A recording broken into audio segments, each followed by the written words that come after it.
Viserys Targaryen is a good-hearted man. He loves his daughter. He enjoys himself. He's very invested in his hobbies. If he were simply the son of some minor noble house, he would probably have a happy life.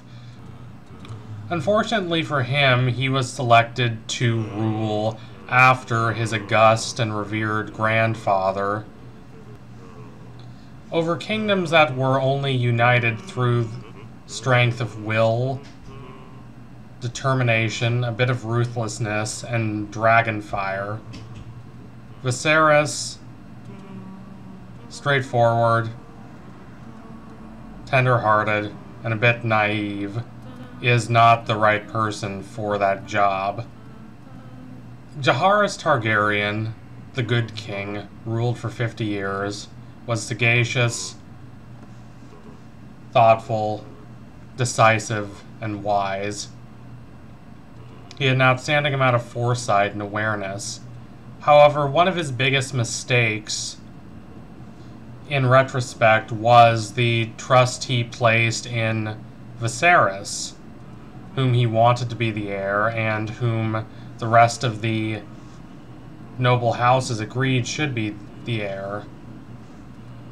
They believed that he, even if he was not necessarily of a personality type amenable to being a great king, they believed he at least could follow in his grandfather's footsteps and be a decent king. Instead, he has fundamentally unwoven a lot of the foundations that his grandfather built to guarantee the stability of the Targaryen regime, not through villainy, not through pure abject stupidity, but rather through a lack of awareness, a lack of understanding of the consequences of his actions, or even of the depths of his own psyche. He is impulsive and capricious. None of this is because of a lack of trying. Viserys has a great deal of respect for the regime forged by Aegon the Conqueror and transformed into a prosperous and stable state by Jaehaerys Targaryen. He wants to be the peacemaker that Jaehaerys was. He wants to guarantee the stability and the prosperity of the realm, which makes his complete inability to do so all the more devastating. He struggles to be noble-hearted, fair, impartial, a model for the people of his kingdom. Instead, he's weak and bumbling.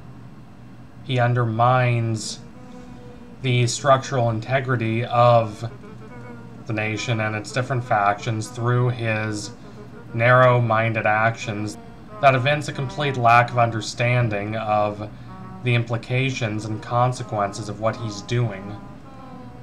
When he attempts to be commanding and decisive, he instead comes off as petulant, shallow, and weak. When he attempts to be tender-hearted and compassionate, he comes off as a bit silly and fatuous and supercilious, acting in an ideal space that has very little to do with the reality on the ground. Again, he looks weak. A great ruler can rise above the caprices and vicissitudes of everyday life. They can see further. They can understand not just the immediate consequences of their actions, but what those actions mean for the long-term future of the kingdom. They're able to act not just for their immediate self-interest, but for the long-term interests of the realm. They're able to act in a way that, while it does further their ends, is not selfish or self-serving.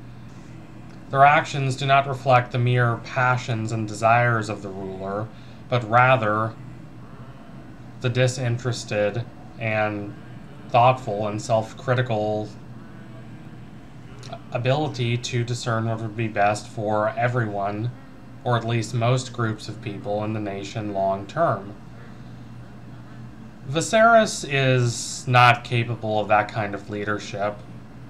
Instead, he is constantly buffeted by impulses that he follows cluelessly and naively, and that lead him to squandering the stability of the realms, such as his choice to marry Alicent, simply, it seems, because she was the one who was there for him.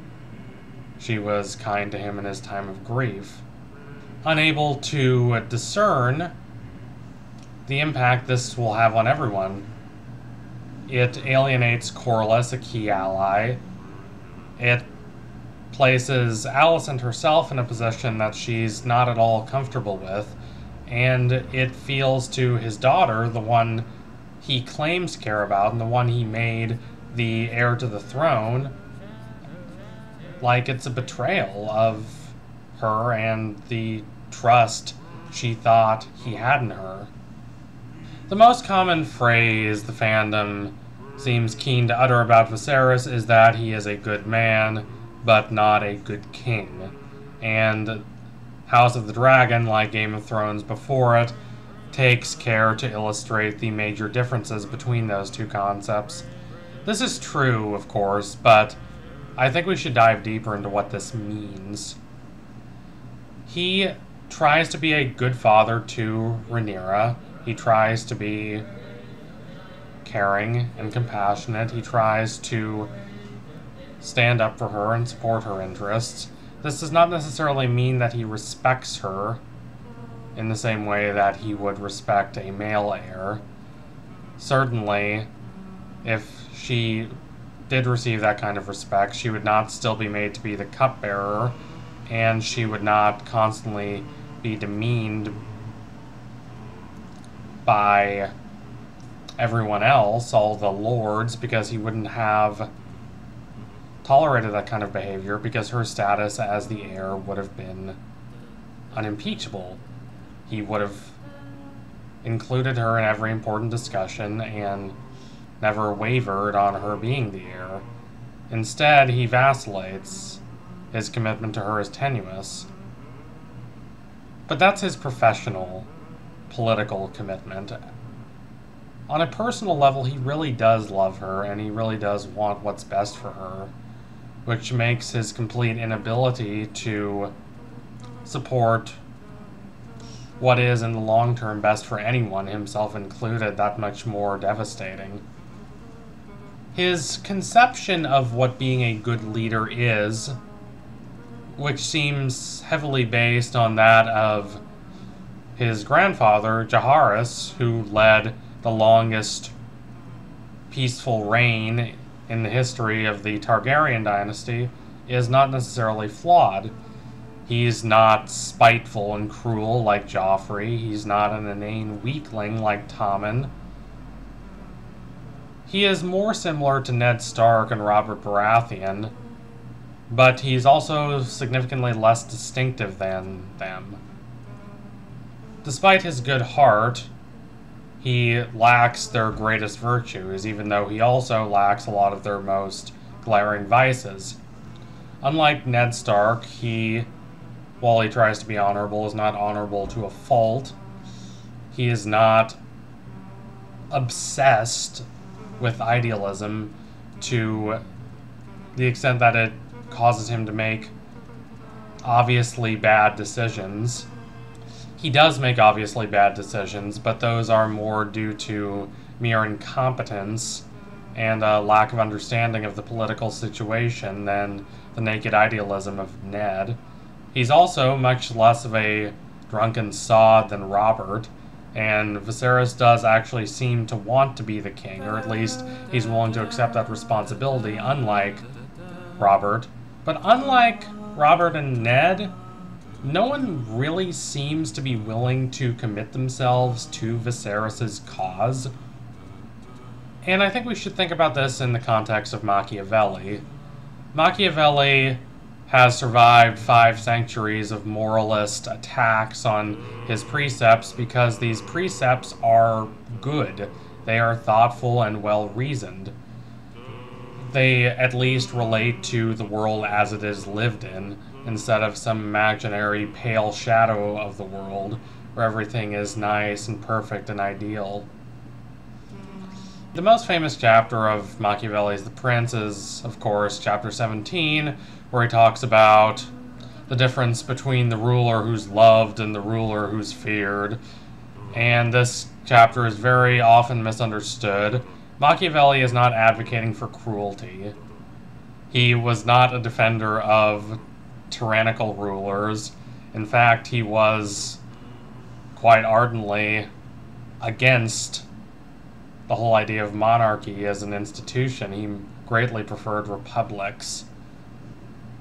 And he was aware that unnecessarily cruel leaders did not always get the results they wanted. A leader who unnecessarily makes themselves despised is not going to reign in power for very long. But there are different kinds of cruelty. There is the kind of cruelty that only flatters the self, that comes from one's withered personality, like Joffrey, and then there's the kind of cruelty that isn't sometimes necessary, in that it at least forces one's subjects to lend them a bit of respect and awe. This is important to Machiavelli because in difficult circumstances, where the status quo becomes tenuous and starts to decompose, who's going to stick with the leader? If they have only positive feelings toward the leader, they could easily abandon that leader when times are rough. But if they have that level of reverent awe and fear of that leader, then they are less likely to turn against them. That's what Machiavelli was saying. And he positioned this kind of leader against the kind of leader who only is generous to their subjects, who just gives them gifts and pleasures and delights. This is the kind of leader Viserys is. According to Machiavelli, this kind of leader will inevitably fall into ruin because there's only so much money to go around. You can only have so many feasts and tournaments and delights before you run out of money. And even if you don't run out of money, you create a series of expectations, especially for the noble lords, that you will continue to serve them.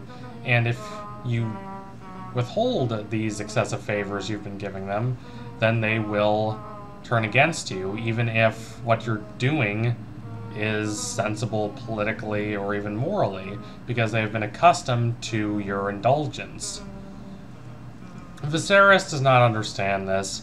He believes that if he's a nice guy, a caring ruler,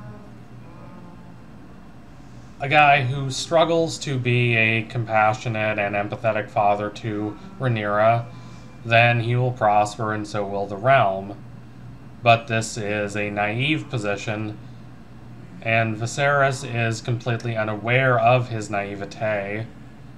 Naivete that he often masks in bluster or noble words, but ultimately demonstrates to the lords that he is not a competent ruler, as much as the Iron Throne constantly pricking him, demonstrating that the throne has chosen against him. He doesn't understand the long-term picture. He does not understand what would be best for the interests of the various noble houses and for his own house in the long term. He lacks awareness and an ability to think ahead. He lacks a true level of selflessness that's not just generosity, but an ability to put aside what one wants for oneself and think about all the political and ideological and economic dynamics of the realm as a whole. No one will possibly mistake Viserys for Maegor the Cruel. He's not widely despised. yet he projects an image of weakness, narrowness, and incompetence. He lacks respect, and as such, the realm is being torn asunder. So thank you all for watching. If you liked what you saw today, don't forget to like, comment, and subscribe. Donate to my Patreon if you can and you want to see more videos like this. Keep watching House of the Dragon. I can't wait to see what fascinating dynamics the show concocts in the future. And I can't wait to see the eventual gradual downfall of Viserys. Anyway, tune in soon for the next analysis. It will be coming relatively shortly, I promise you that. Thank you all again. Adios, comrades.